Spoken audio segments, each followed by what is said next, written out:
Good evening, everyone. So first of all, let me start the talk by thanking our HOD, Professor David, for his suggestion to start this series of talks on landmark patents.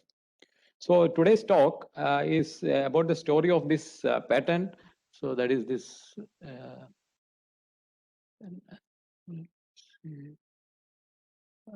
This patent. This is US patent 3025589. So this patent is titled "Method of Manufacturing Semiconductor Devices." Right. So this patent was awarded to. It was filed in 1959 by John Ernie at Fairchild Corporation. So this talk is about the story of this patent. And at the end of this talk, okay, I will pose a question to you, like in a Vikram Bedal story.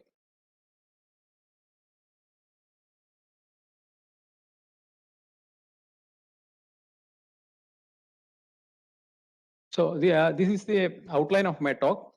First, I will give a historical and technical background of the invention. Then I will discuss about the details of the invention. Next, we will see how this invention enabled the development of monolithic integrated circuit. Finally, if time permits, we will see how the things are slightly different now in the era of chiplets. So most of you know that the transistor is a most ubiquitous electrical component. It's the heart of any solid state switch, amplifier, memory cell, image sensor, etc. So just to give you a number, right, we make around more than 10 to the power of 22 transistors every year. So it was William Shockley at Bell Labs, right, who came up with the theory and design of a junction transistor that looked and functioned quite different than the point contact transistor invented by Bardeen and Brattain. So in 1952, the hearing aids, right, it became the first consumer product using transistors, and this made the miniaturization of the hearing aids possible. Bell Labs also made the first transistorized computer. Its name was Tradic. So it was small and light enough to be installed in a B-52 bomber for navigation and bombing. Coming to consumer industry, right? In those days, radio, right? Radio was considered as a furniture, right? As it was very heavy and it occupied a lot of space. So family members, they used to sit around it to hear music and news, as you can see in this picture. So this box is actually the radio. So compact transistor radio, it launched the portable electronic age in 1954. There were many models. One of the most successful model was a Sony TR63, which was introduced in the year 1957. So this product was a sensation, and more than 100,000 pieces were sold in the United States in the same year. So having told about the junction transistor, now let us see how a junction transistor was made in those days. A simple bipolar junction transistor, it consists of 3 layers, right? It's emitter, base, and collector. It could be PNP or NPN. The electrical characteristics and the reliability of the transistor, it depends on the dimensions of the emitter, base, and collector regions, as well as the doping profile. So one way to make, there were 1 or 2 ways in those days to make a transistor. So one way to make a transistor is known as junction transistor, is known as the ground junction method. So when a silicon crystal is grown, so what you do is that you add appropriate dopants to the mold, right, molten silicon, to create N-type or P-type regions. So if you look at, in this case, the initial type of dopants added to the melt was N-type, right? So that is this is the top portion of the ingot. Then later, after some time, a small amount of P-type impurities were added, right? So that creates this small volume of the P-type region. Finally, again, you add N-type dopants, so you get this N-type region. So finally, what was done is that you take this ingot, okay, you slice it, and then you dice it to create this NPN stack. Another method was known as alloy junction. So here you take a semiconductor bar, here it is N-type bar, right? So then what you do is that, okay, you add impurities on both sides. Okay, So if you want to make p-type impurity, you add gallium, or if you want an NPN transistor, you add antimony. So when you raise the temperature, what happens is that these dopants, okay, diffuse inside and form a junction. So the problem with these type of transistors was that, so the maximum operating frequency, okay, it was limited because of the something known as the base width, right? So it was very difficult to achieve very small base width in those days, right? And another thing was that it was very difficult to make these transistors in a reproducible manner, and it had a lot of device to device variability. So we saw about William Shockley. So William Shockley resigned from Bell Labs and he went back to the West Coast. So there he started the Shockley Semiconductor Lab in 1956. So it was a first semiconductor company in an area which would later become the Silicon Valley.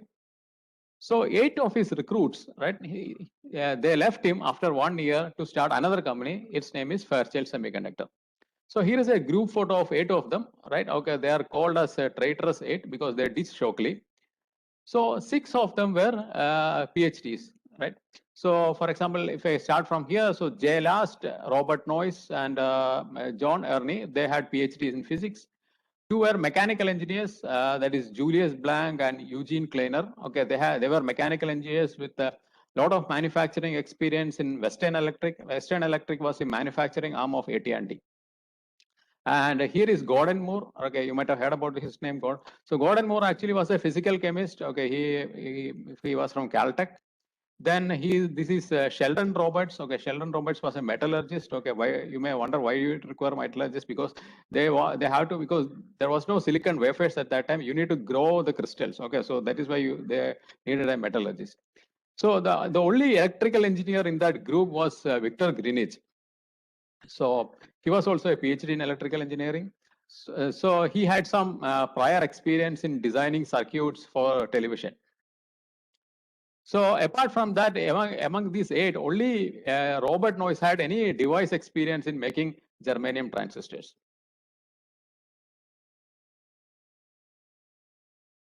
So now, Gordon Moore was not an electrical engineer, is it? No, actually, he was a physical chemist. Actually, he worked on spectroscopy and all. Oh. Actually, I think he worked from, he graduated from Caltech, then he worked for a while at Johns Hopkins, if I am not wrong. Then he joined with the Shockley's group.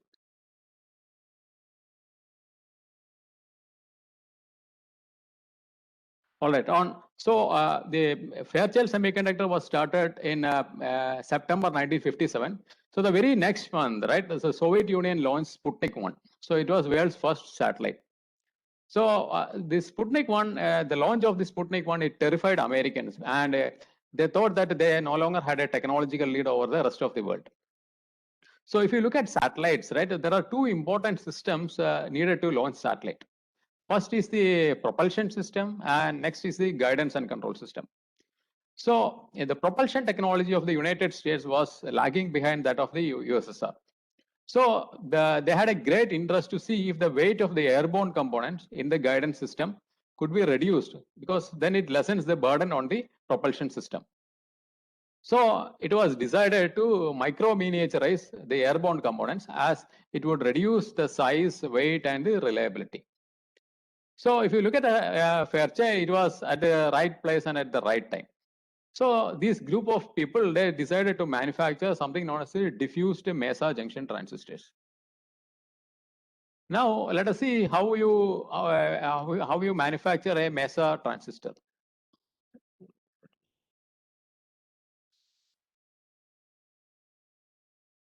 So first you take an N-type wafer.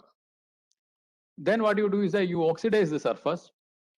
Then you do is you diffuse gallium and create a p-type layer under the oxide layer. The next step is known as the photolithography. So here, before photolithography, you coat the surface of this wafer. You coat the surface of this wafer using a compound which is known as photoresist. So this is a photosensitive compound. Then you bring in the mask. Okay, so mask is a quartz plate with a clear and opaque regions. The pattern, the clear and the opaque regions are generated from the layout of the circuit. So when you expose this stack to UV light, right, this UV light changes the solubility of the photoresist in a developer solution. So later after exposed, right, if you take this stack and put it in a developer solution, the exposed regions get dissolved easily. And then you get a stack like this one, right? So what you do is that you use this remaining photoresist as a soft mask, and then you etch the oxide region here. So, okay, so that is how you create this region. Then you strip off the remaining photoresist from the top. Then what you have, okay, you have regions like this one. So using the oxide as a mask, then you do this N diffusion to create the emitter region, right? So this oxide actually blocks this dopant. Okay, so that's how you create the selective doping of the semiconductor. So after the emitter diffusion, you strip off the oxide, right?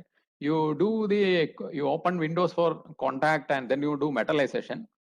And the final step is because at that time, if you look at the wafer, there are a lot of these emitter islands on the surface of the wafer, right? So there are a lot of, this is a batch process. You create a lot of transistors at a single go. So you need to, finally what you do a mesa etch. That is, you etch and you separate different transistors. Right. If you are curious about the name Mesa, right? Mesa is actually an isolated, elevated region in the Southwest United States, right? Which you might have seen in the Western movies. So if you look at this process, this is quite different from the alloy or the alloy junction or the ground junction, right? The two crucial steps are the oxide masking. That is, you use oxide and to block dopants to create the selective dope regions, right? And the photolithography. Okay, so these are two new processes which were introduced to the manufacturing of the transistors. So these processes were developed in Bell Labs and another in this Diamond Ordnance Fuse Laboratory. So Fairchild, what they did is that they put the two teams, okay, one to create NPN transistors, another to create PNP transistors. So the NPN team was led by Gordon Moore, and the PNP transistor team was led by John Herney. So finally, the NPN team, okay, they came first, okay, and then what they did is that they took these transistors, okay, they sold these first transistors to IBM. So IBM was developing the guidance computer for a B-70 bomber. So, okay, so they needed the transistors as a driver for their ferrite core memory. So here is a startup which launched within 1 year, right? They scooped everyone, all the other big shot players who were selling transistors by bringing this diffused Mesa transistors to the commercial market in just 1 year. So having got the success of these Mesa transistors, okay, many other defense contractors, they also approached Fairchild to see whether they can use these transistors for their product. Okay, one such company, okay, one such program was the Minuteman I Intercontinental Ballistic Missile Program. So the Boeing was the primary contractor of this ballistic missiles. Okay, so the Autonetics, another company, was the subcontractor. Okay, so the job of the Autonetics was to create the guidance system, right? Guidance control system for this ballistic missile. But this ballistic missile, okay, they had much severe reliability requirements, right, compared to the B-70 bomber.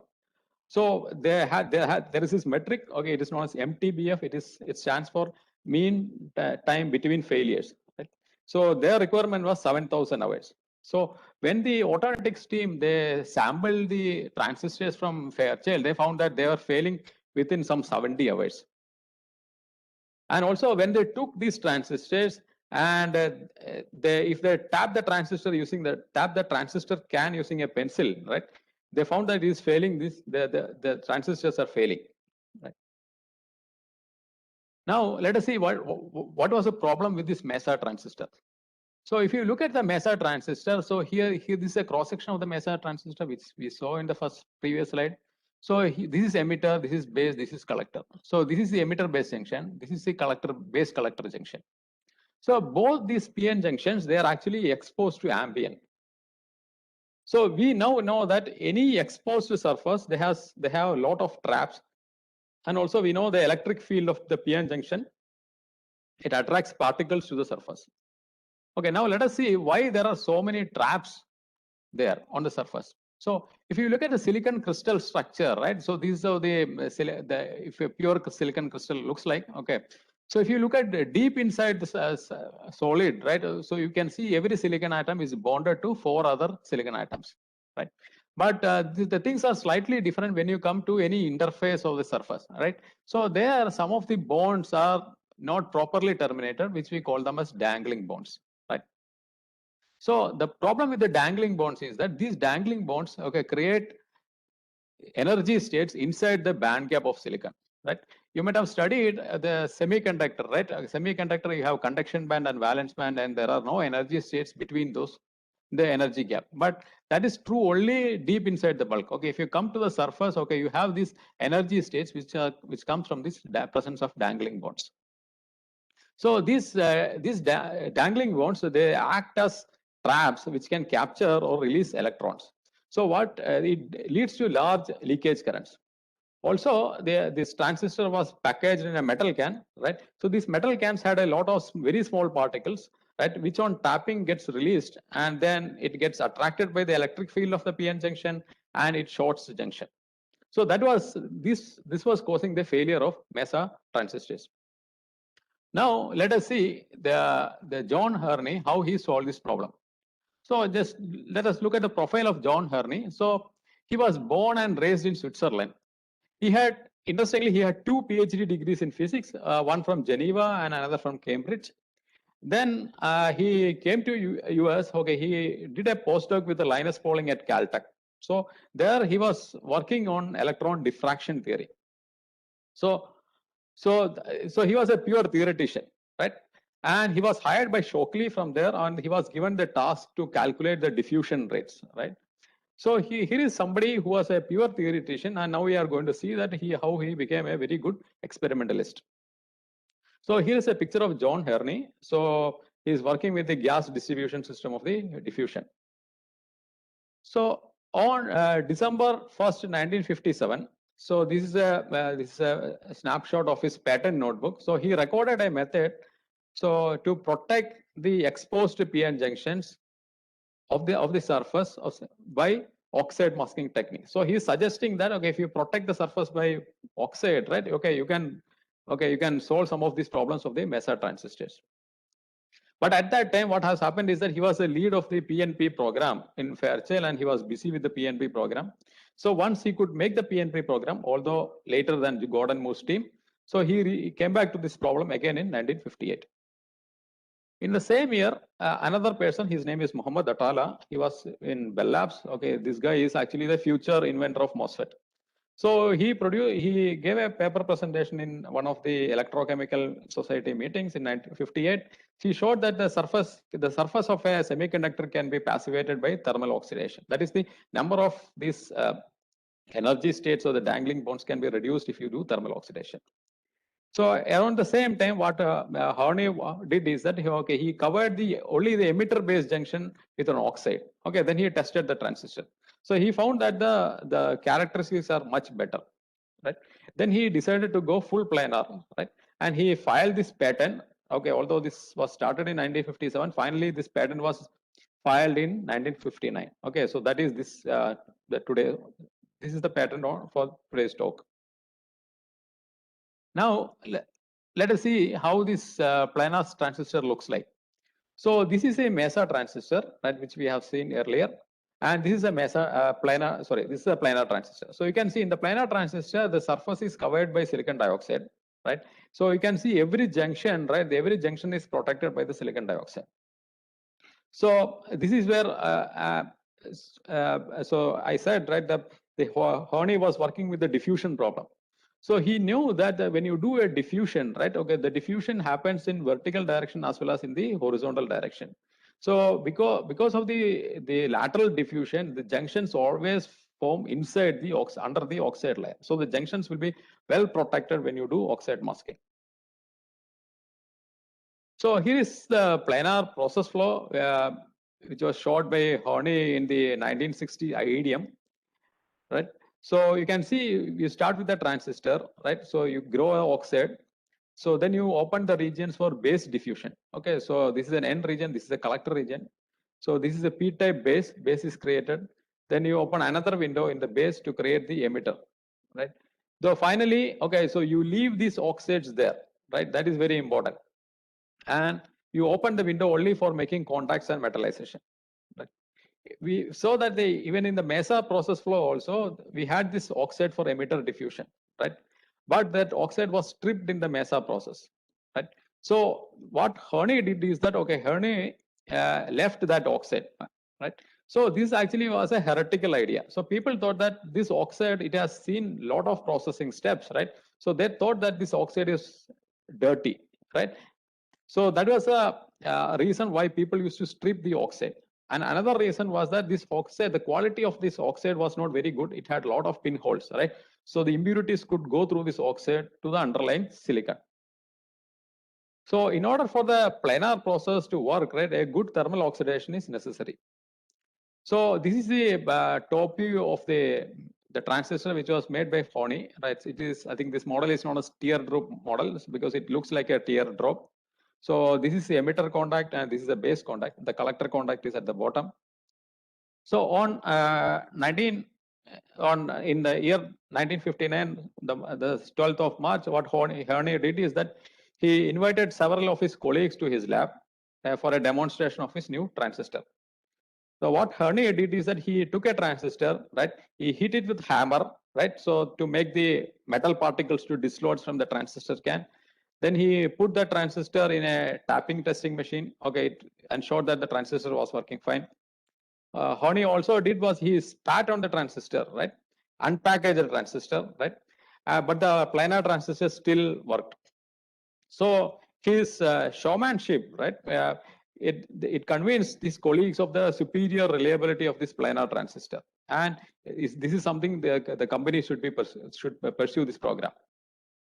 So here you can see the transistor characteristics of between the planar and the MESA transistor. So here the y-axis is the current gain or the HFE, and this is the collector current.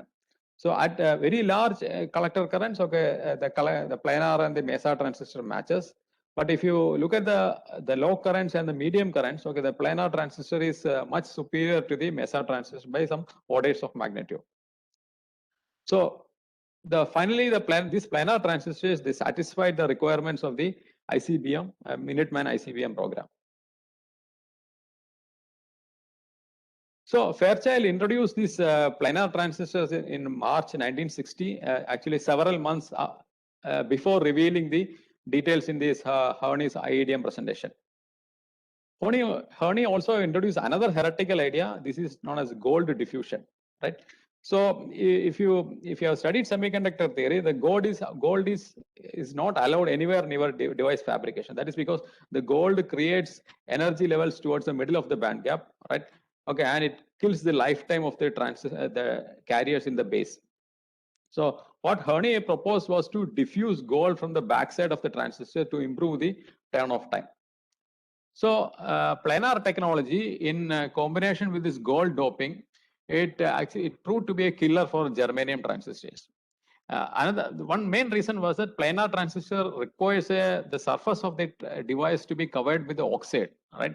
The problem with the germanium is that, okay, the germanium oxide, it dissolves in water, right? So whenever you do all this cleaning operation, right, the fabrication requires multiple cleaning operations.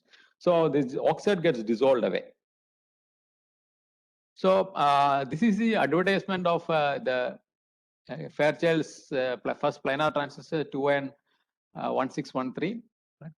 And here, okay, so here is another advertisement. This is an advertisement of a transistor radio. Actually, you can see this advertisement is actually in Hindi. So this radio, the brand of this radio is National Echo, right? This is made by Matsushita in Japan. So this advertisement came around 1970. So the interesting thing is that, okay, why is that, okay, if you can read this underlined text in Hindi, okay, they specifically mentioned that this the presence of silicon planar transistor. So this planar process, okay, it is considered as a most valuable patent in semiconductor industry as it created an ultra reliable transistor right? And also we will see later, right? It's actually a bridge towards a development of integrated circuit. Similar to the Fairchild introduced the first Mesa transistor. Similarly, Fairchild introduced the first planar transistor. Okay, there was no competitor for Fairchild for some months. And also it brought a good amount of revenue for Fairchild in the form of royalties in 60s and 70s. Now, let us see how that leap was done from transistor to integrated circuit. The credit for introducing the concept of integrated circuit, actually it goes to Jack Morton. Okay, he later became the vice president of Bell Labs. So in 1949, in one of the internal AT&T reports, right, he made this speculation like, suppose if you can make passive and active semiconductors, and if you can print all of them in one continuous fabrication process, right, it saves a lot of cost, size, everything, right? So keep in mind, okay, at this time, right, the only working transistors were point contact transistors. So integrated circuit now looks like a logical extension of a discrete solid state transistor. But however, if you look at the late 1950s and early 1960s, actually, there were multiple research programs to realize microcircuits, right? So different companies pursued different programs, right? Some of them like microassembly, molecular electronics, solid logic technology. So among all these programs, actually the monolithic integrated circuit, it turned out to be the winner. Now let us see how to make an IC, right? So there are two approaches to make an integrated circuit. Right? The first approach is simple, right? You create all substructures, right, and in a single solid block, and you interconnect them to realize the complex function. So the Bell Labs management, okay, at that time, Jack Morton was a vice president of Bell Labs, right? So Bell Labs management thought that, okay, this is impossible, right? Because to get a good circuit deal, because if you have a single structure with thousands of components, and it's the probability of every piece functioning properly is very low. So it is very difficult to get a good functional yield. So what they did is that they tried to go for a different approach, okay, which is known as functional devices, right? So which can directly perform complex functions. For example, suppose you are interested in addition, right? We can make a full adder in your digital systems course or something you might have done, how to create a full adder using many gates, right? But each of these gates require many transistors. So the approach of the Bell Labs was to invent new devices which can perform directly the addition or multiplication. For example, if you want to store one bit, right, you can create a memory cell using 6 transistors, right? Or you can directly store one bit in a 1 transistor flash memory. However, this Bell Labs, they didn't succeed in making these functional devices. So now let us come back to the first approach. So in order to make an IC, we need more than transistors. Okay, we require at least for the low frequency circuits, okay, we require at least resistors and capacitors. And in order to make an IC using the first approach, okay, you actually need to solve 3 problems. Okay, first is known as integration. That is, you need to make all components, okay, transistors, diodes, resistors, capacitors, using the same material or compatible materials in a single block of solid. The second problem is isolation. That means, okay, since all the electrical components are now sitting on a single solid, okay, there should be a way by which you can electrically separate these components. The last problem is interconnection, right? So you need to interconnect various components, okay, without creating short circuits. Now let us see how Jack Kilby, okay, at Texas Instruments tried to solve these problems. Okay, so this is a picture of Jack Kilby. So his patent was titled Miniaturized Electronic Circuits, right? So this was filed in 1959. In the same year, Harney filed for his planar process. So you can read a description of the patent, right? So description mentions that the ultimate in circuit miniaturization is attained using only one material for all circuit elements. Excuse me. Right. So this is the idea of integration, right? You have to somehow create all circuit elements in the same type of material, right? So it was okay. It was not just an idea. He actually made a device. So this is a device he constructed, right? This was an oscillator. So what he did is that he made these components on germanium mesa, right? And so this germanium mesa, you can see one part here, another part here, another part here, like this one, right? They were all separated by air spaces for isolation. And he used soldered wires, right, as flying interconnects. So you can see this wire connection here, right? And this is a picture from his patent also, right? So you can see this is one block, another block here, like so. These are all soldered wires which he used for interconnection. So the main contribution of the Jack Kilby was that he showed that all elements, right, the passive as well as active elements, they can be made with the germanium compatible materials, right? However, he didn't solve the problem of isolation and interconnection, right? So Texas Instruments, in fact, they made and sold, right, this type of circuits. Okay, they were called as solid circuits, right, using this technology till around 1962. So here you can see example of a TI product. Okay, it is TI 502. It is a multi-vibrator, right? Right, and I think the cost was something around $450. So the problem, if you look at this problem of this method, was that okay, it can be used only for circuits, okay, which has common collector designs. Okay, so why? Because the bottom of the mesa is the collector, right? So if you have a substrate, it's a common collector. All the transistors share the common collector. And another problem is that, okay, so it can be used only for those circuits with less than some 10 components. Okay, so the problem is that, okay, you require these flying wires, right? So if you have more components, okay, the chance of short circuit is very high. So Kilby was awarded Nobel Prize in the year 2000, right? So the Nobel, if you look at the Nobel citation, it reads, okay, it was awarded for his part in the invention of the integrated circuit, right? So please note this wording carefully, right? It was not for inventing the integrated circuit, right? Now let's see the reason why, right? Especially for this part, for his part, right? So we saw that the Kilby's invention, right? The Kilby's invention, it solved only integration, okay, leaving out problems of isolation and interconnection. So in 1959, soon after the invention of planar process, Robert Noyce, Robert Noyce, he was challenged by the Fairchild patent lawyers on what else can be done with the Hernes idea. So Noyce thought about that, and then he came up with this idea of fabricating an electronic circuit in a single piece of silicon, right, using planar process. And then what he did was that, okay, because on the surface of the planar process is oxide, right?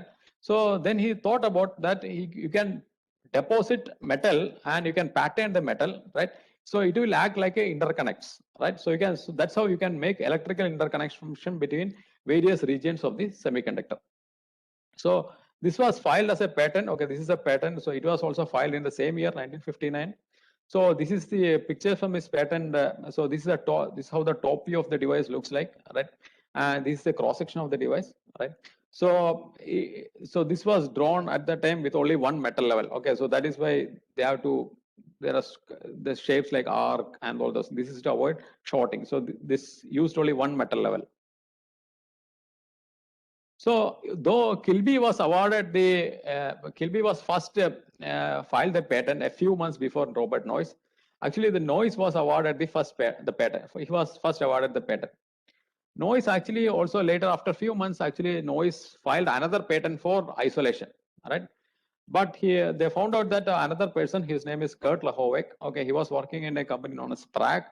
Okay, so he had submitted a patent for isolating the different devices on the same block using junction isolation. That is, the idea is essentially to use reverse bias PN junctions to provide isolation.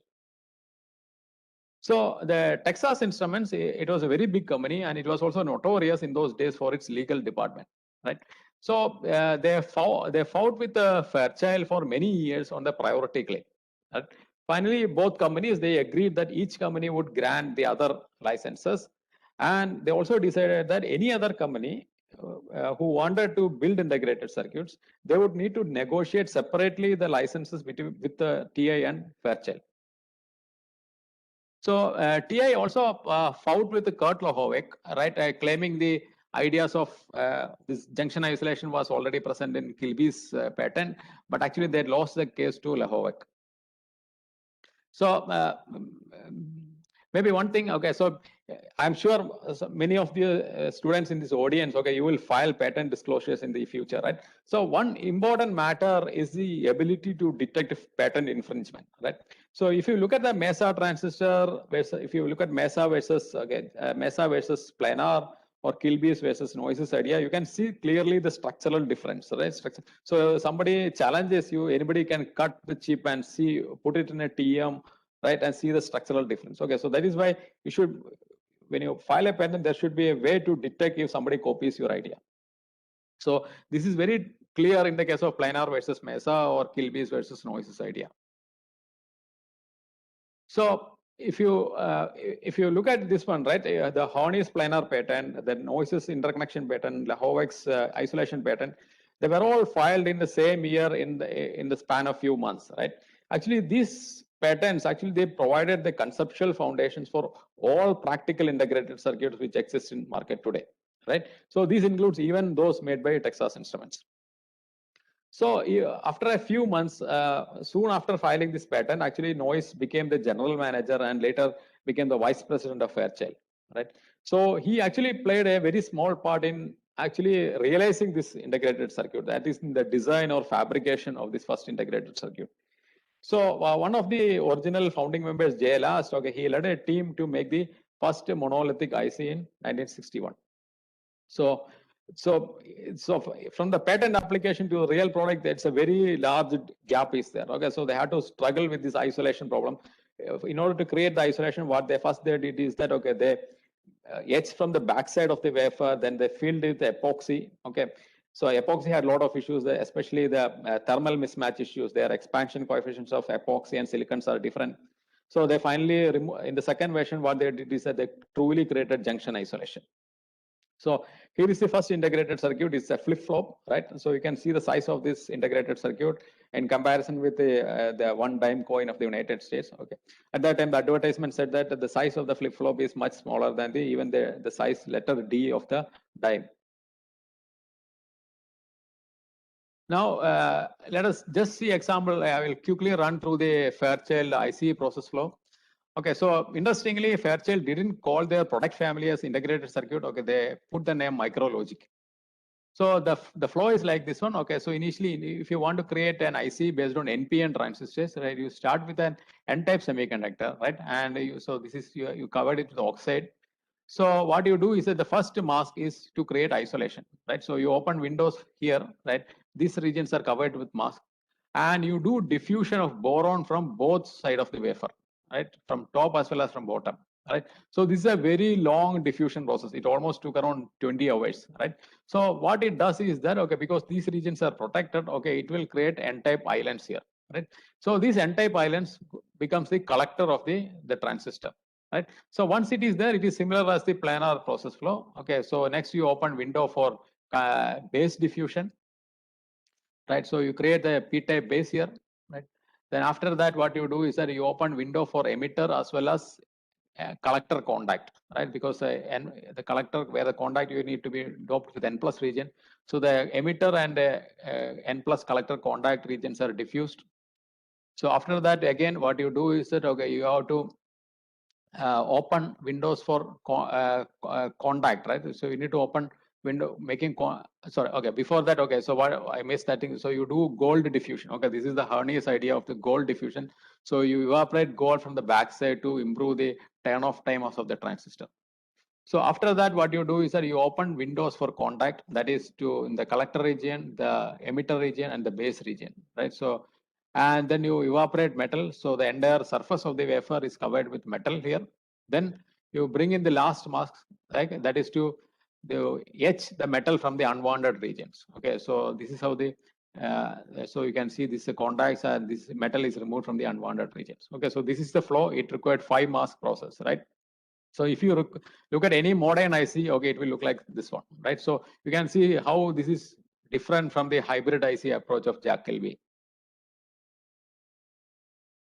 Okay, this is the Fairchild MicroLogic team, right? Okay, so it had many members. Okay, 4 of them are here. So this is JLS. He was the founding member. He was originally in Shockley's team. Then he was a founding member of Fairchild. JLast, this is EasyHas, this is Lionel Katner, and this is Robert Norman.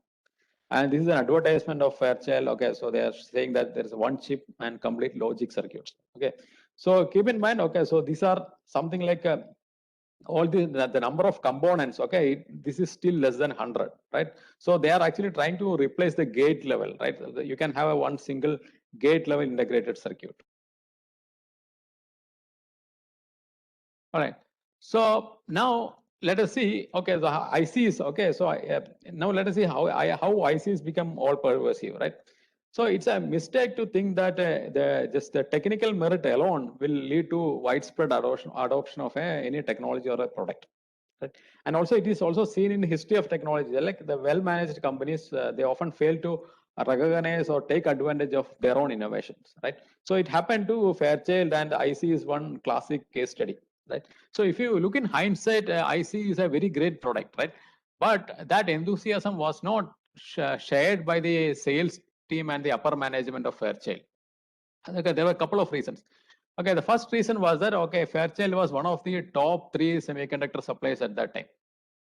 More than 90% of Fairchild's revenue, it came from the sale of the discrete transistors and diodes, right? So the sales team, actually, they didn't push for the marketization of IC on the fear of cannibalizing the sale of existing products.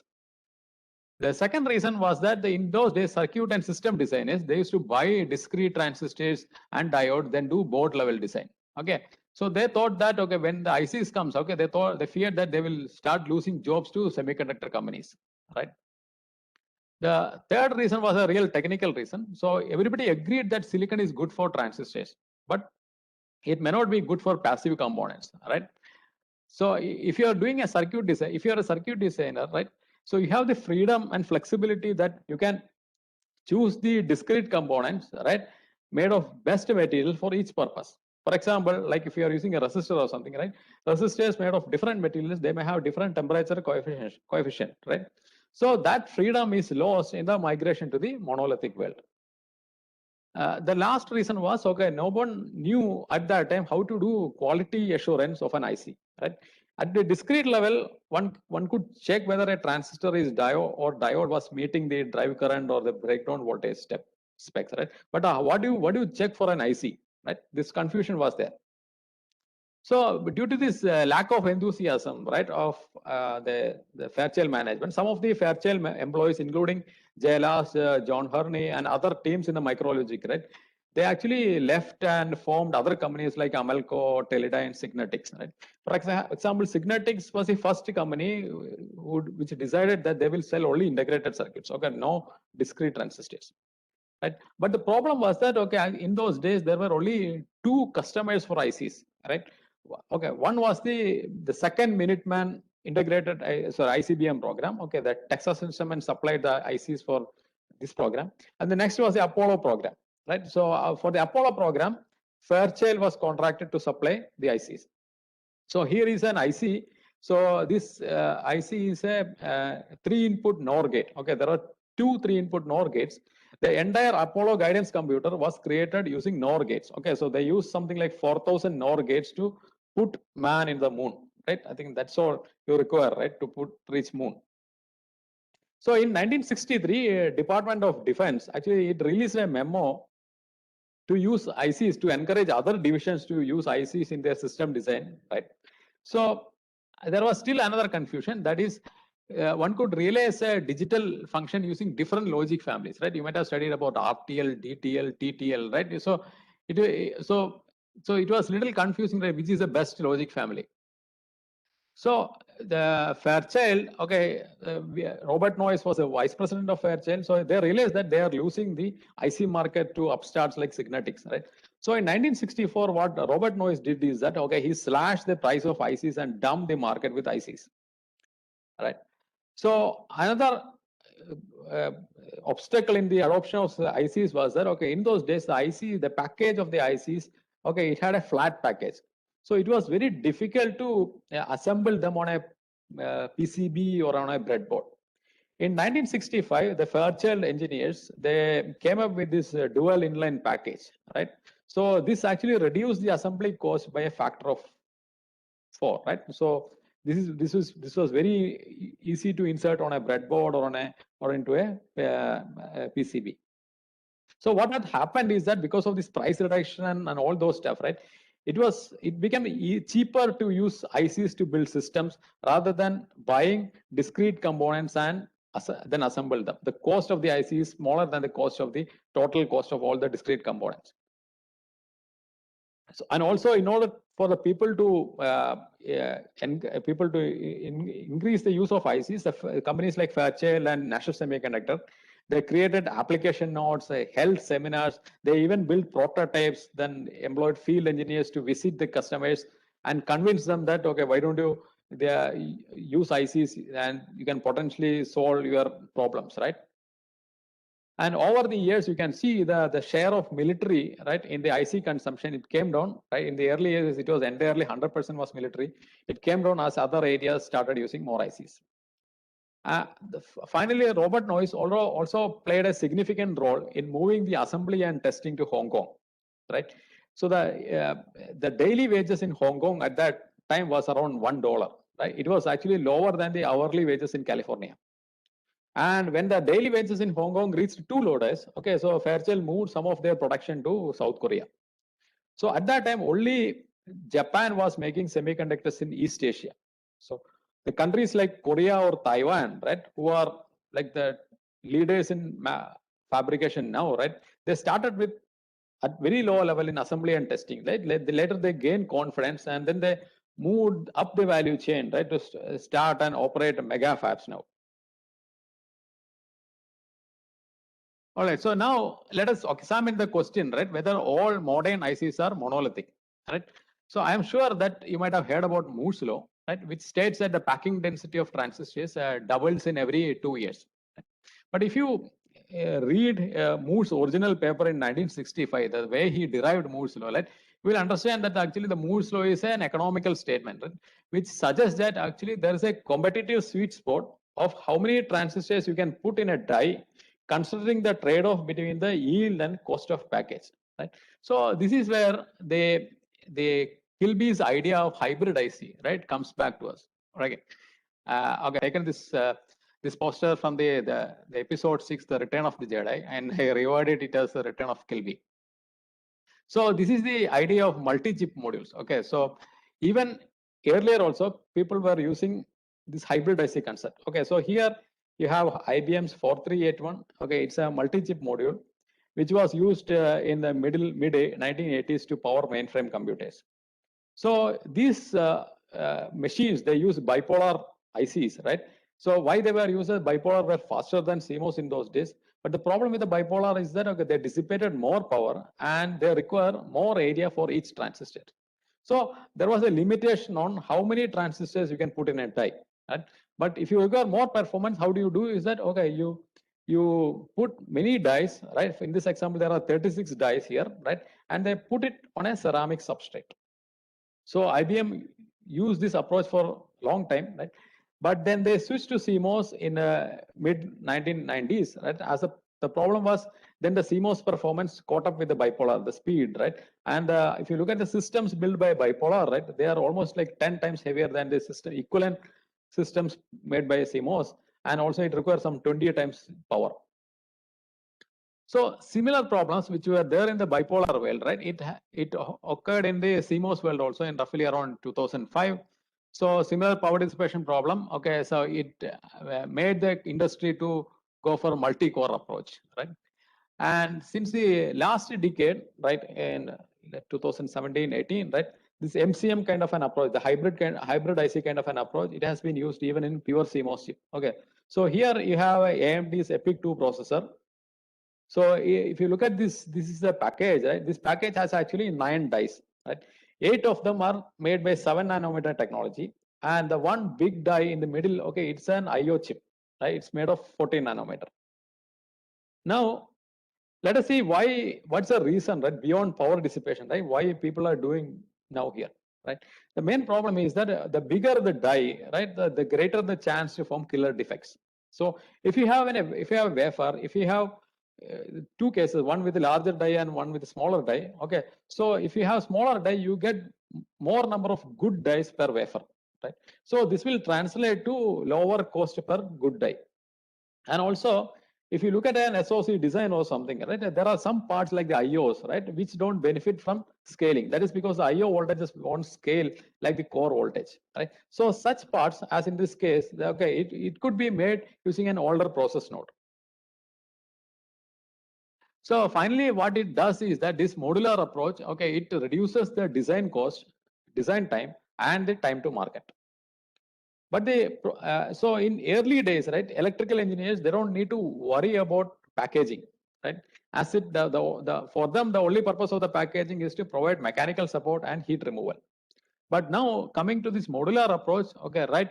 The problem is that now the package is part of the electrical network, right? Suppose if you are doing SPICE simulation or something, you need to extract the package also and do the circuit simulation.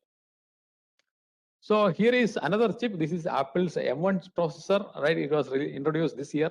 So they have taken this approach further down the road of heterogeneous integration. So what they did is that they have an SoC. This is Apple's SoC, and they put two DRAM chips here. Okay, so these DRAM chips they are made from a different technology and a different vendor. Actually, in this is from Hynix, right? So at the end, okay, why people are doing all these things, right? So at the end, right, everybody's goal is to improve the functionality and the manufacturability of the chip, right? The product designers, they have to do an end-to-end optimization, right? Okay, so I call this as a rainbow coalition, right? So all the way from process, package, devices, circuits, architecture, system, software, right? So every process, device, or circuit engineer, right? Most of you will graduate and become one of them, right? So your job is you are just a cog in this big development team, right? Whose larger goal is to make a functional die like this one, right? With a good yield, right? So which your CEO can display in annual developer forums. Finally, okay, this is my last slide. Okay, so I consider printing as the greatest invention in the last 1,000 years, right? The printing using a movable cast type, right, which was started by Gutenberg in the middle of 15th century in Germany, right? Why is so great is that, okay, it changed the way information could be stored and retrieved, right? And also it introduces a lot of societal changes like the Protestant Reformation. So 500 years later, now we have another information revolution. Okay, again, how to store and retrieve the information. Okay, by our ability using another printing. Okay, this is now we can how to print billions of transistors in the area of a one movable type, which was used by Gutenberg. So Gutenberg did a mechanical printing, but the transistors are printed chemically. So the key heretical idea, right? So we saw that the planar process, the gold diffusion, okay, so which made silicon technology, ICs and VLSI process, right? If you look at it, it starts with the planar process of John Herney. All right, so we have reached the end of the story. Okay, so as I promised, okay, you can think this as like a Vikram Bedal story. Okay, so here is a question, right? The question is, who should have been given credit, right, for the Nobel Prize for IC? Whether Honey for this planar process, Lehovec for the isolation, Noyce for the interconnect, Kilby for the hybrid IC, and finally, or the Fairchild Micrologic team who actually made the first IC. Last, okay, from the background and the lives of the various people involved, right? So what I also learned is that, okay, it is good to have a broad-based education, right? As you don't know what problems you will be asked to solve in the future. Right? Perhaps the technology you are going to work, right, is yet to be created. Right? So this is the life of John Herney is an example, right? So he was a theoretician, right, who was working under Linus Pauling, working on electron diffraction theory, asked by William Shockley to calculate the diffusion curves, right? Then he became an experimentalist, brought two innovations, that's a planar process and the gold doping, right, which made the silicon technology the key. Okay, so if you are interested in reading more, right, actually I suggest these 4 books. Okay, they are very good, right? Thank you all for listening.